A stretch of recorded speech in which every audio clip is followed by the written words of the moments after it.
for ERA. Last year we did a lot of homework and research on what ERA members want from the body, the secretariat and the ERA convening body. And we realized that a lot of people were looking for more opportunities to network with corporates.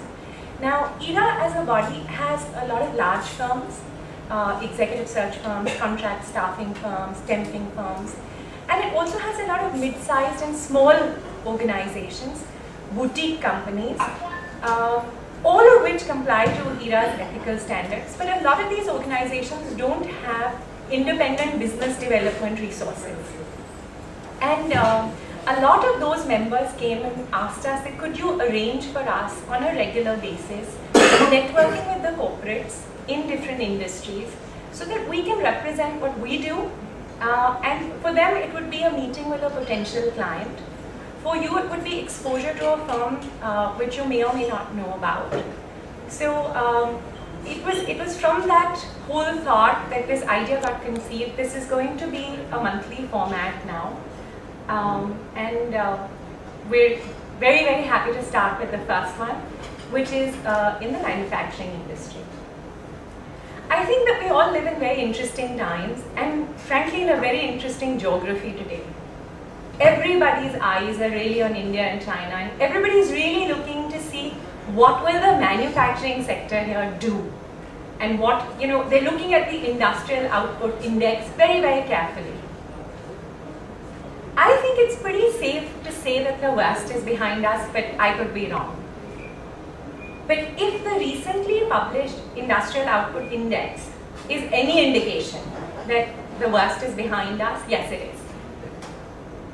10.4%, which was the number of the Industrial Output Index, the biggest gain in 22 months, headlines in every newspaper. Manufacturing, which accounts for 80% of this index, had shown a growth of 10.2%. And very exciting was that the consumer durable industry grew by 22%, which is the highest ever in 5 years. Now for recruiters, this is opportunity. And for corporates, this is time for growth and expansion, new projects, and so on and so forth. So with that said, on behalf of the Executive Recruiters Association, Professor Venkatratnam, the Dean of IMI, and my colleague Amit, the co-convener of the Delhi chapter, we welcome you to this first ERA breakfast meeting. This tete-a-tete with corporates is very specific in nature. We want to promote ERA and the benefits of working with member firms to corporates. We want to give members, the ERA members, a chance to meet up with potential clients.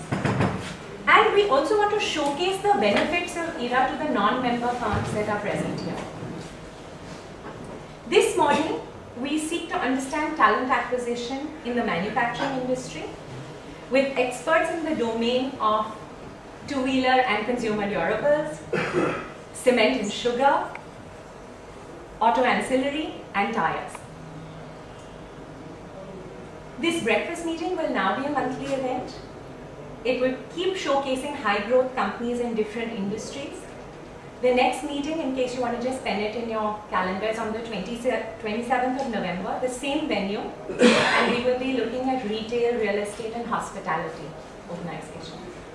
And before we begin, Amit will just spend 2 minutes talking about ERA and the benefit of working with ERA member firms, and also for the non-members present here, what ERA can do for you.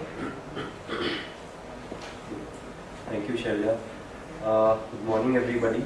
I'll just take 2 minutes to just give you an overview of ERA, what the thought was behind setting it up, and how we look at benefiting the partners as well as the industry.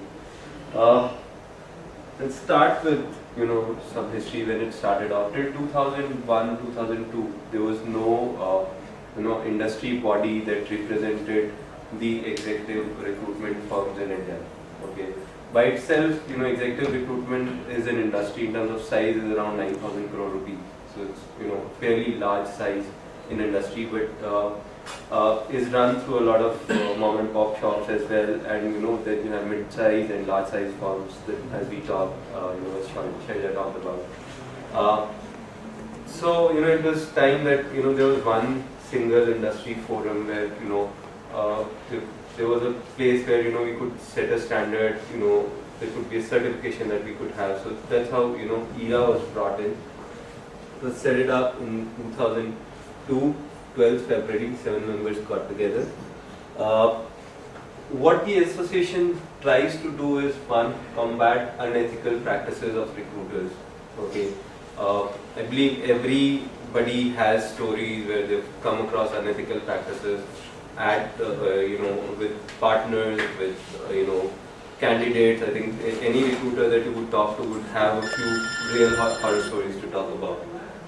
Form a strong industry body to raise the level of ethics and standards. There's certain expectations that industry also has from the recruitment partners that they they sign up with. Okay, but there's no except for the the contract that you sign with a firm. There's no other way of judging what the background is of the organization, except for a couple of references.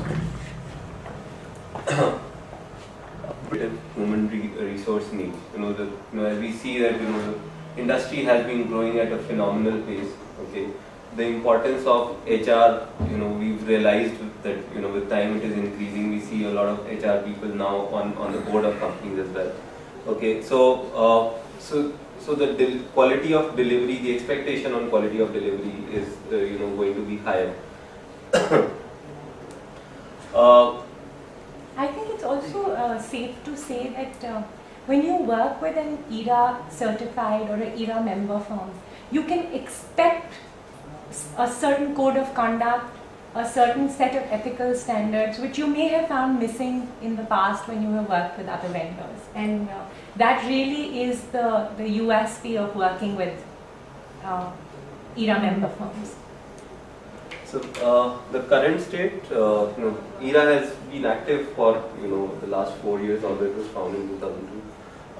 Current state is that there are 200 plus members who run more than 1,000 offices. Although the size of the industry is much larger, but overall ERA members represent more than 40% of the total revenue of the industry, which is fairly significant. It has alliances with other bodies like CII, FICCI, NASSCOM. And there are currently 8 chapters that they have. We now have Coimbatore, so that's nice.